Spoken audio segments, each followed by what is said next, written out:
Olá pessoal, sejam muito bem-vindos ao meu canal. Eu sou Gabriel Amaral, analista CNP e técnico, e no vídeo de hoje eu trago a vocês atualizações do gráfico do Bitcoin. Hoje é dia 3 de outubro e eu quero comentar com vocês referente à minha última análise, os pontos estratégicos, pontos de demanda, pontos de oferta, pontos de liquidez e vamos ver como que o ativo se desempenhou mediante o estudo que eu fiz, tá? O meu disclaimer e o meu certificado estão na tela. Lembrando que esse vídeo não é uma recomendação de investimento, porém eu venho aqui sempre trazer para vocês atualizações do ativo e falar aí pontos estratégicos do gráfico, né, suas regiões, e também tentar conciliar em confluências com decisões econômicas, juros, enfim, e a gente vai dando acompanhamento. E aí, se tiver alguma dúvida, escreve aí no nosso comentário do meu canal, beleza? Vamos lá, galera. Bom, vamos lá, vamos trazer essa atualização. Eu vou deixar no link dos comentários o vídeo da minha última análise para vocês compararem em relação à análise de agora, para vocês verem como que a gente conseguiu fazer um bom trabalho, tá? Então, aqui é o gráfico mensal. Eu estou vendo o BTC e o USDT na Binance, tá? Gráfico de um mês. Como eu disse antes, o ativo está em tendência de alta, né? Com médias móveis ancorando, teve um pouco de relutância aqui nessa relação do preço, mas ele foi e se desenvolveu, né? Aqui não tem muito o que falar.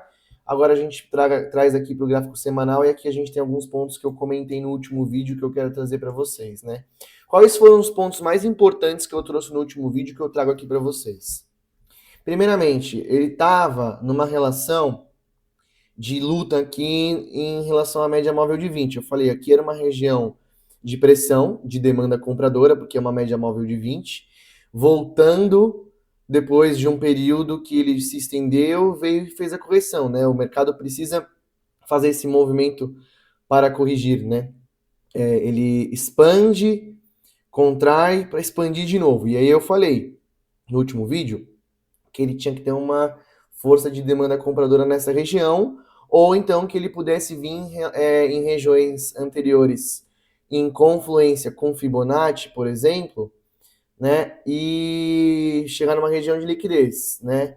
Se nós traçássemos desse último fundo com o topo, aqui ele não consolidou nenhuma região de Fibonacci de alta relevância, mas se a gente trouxer para um valor mais próximo, utilizando o gráfico semanal, eu utilizei esse fundo como referência.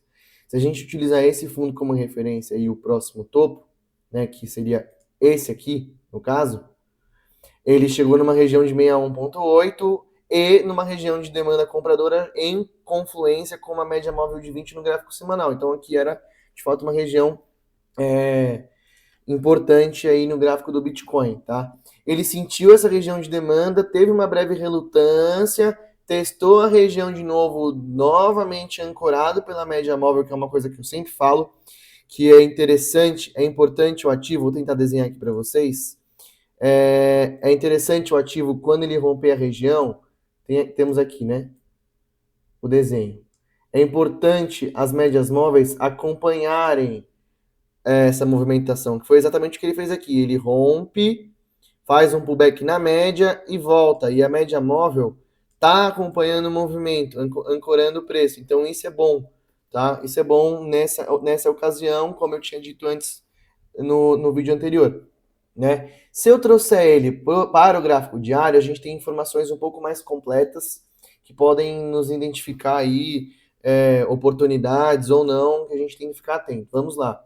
Eu tinha dito também nessa região do gráfico no mês passado, que era aquela região que a gente viu no gráfico semanal, que era uma região de demanda. Por quê? Aqui é um ponto de interesse comprador, onde o mercado, o gráfico tinha uma região de resistência para ser rompida, rompeu, as médias móveis acompanharam, e aqui se determina um ponto de interesse de demanda compradora.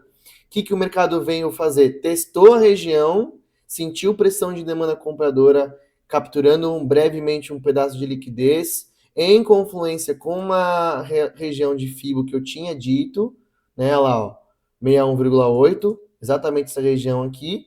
E eu falei para vocês, falei, ó, aqui ele tem que sentir região, ele tem que sentir demanda.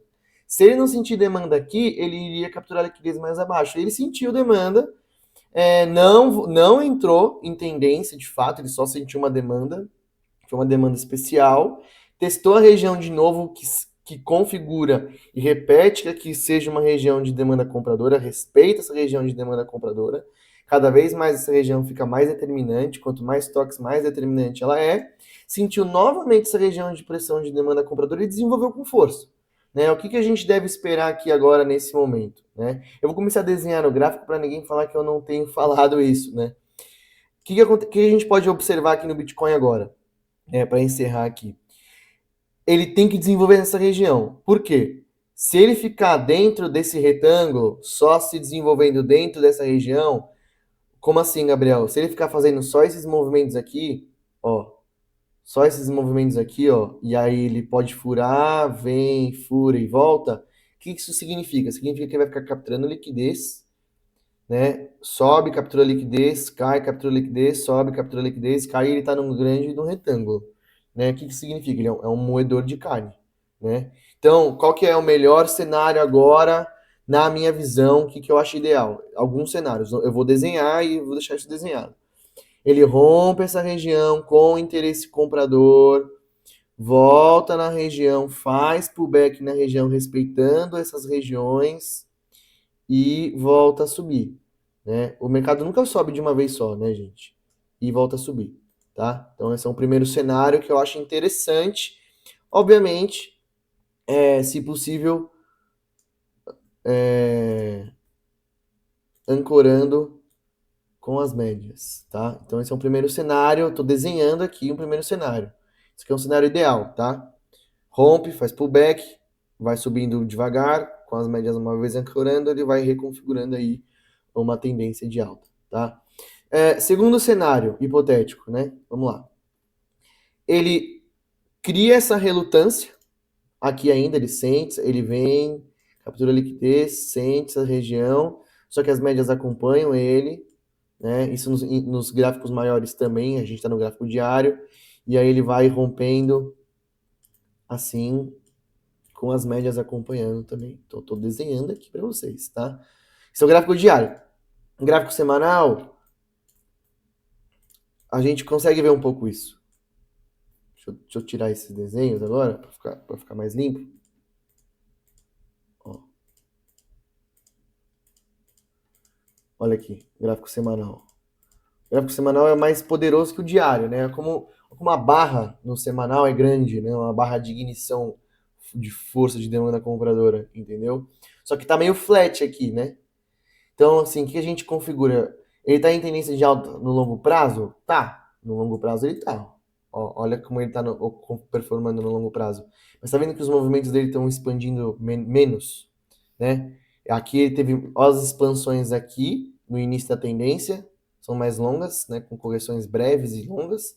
E aqui ele tá tendo uma relutância, então a gente tem que ele rompa essa região, volta aqui para que ele possa desenvolver com força, entendeu? Ele ainda tem que quebrar essa região aqui, entendeu? Então, assim, de forma breve, a minha análise é essa, e eu vou sempre atualizando aí com vocês, tá bom? E é isso, pessoal. Qualquer dúvida, deixa aí nos comentários que eu tento responder para vocês, beleza? Um abraço, obrigado.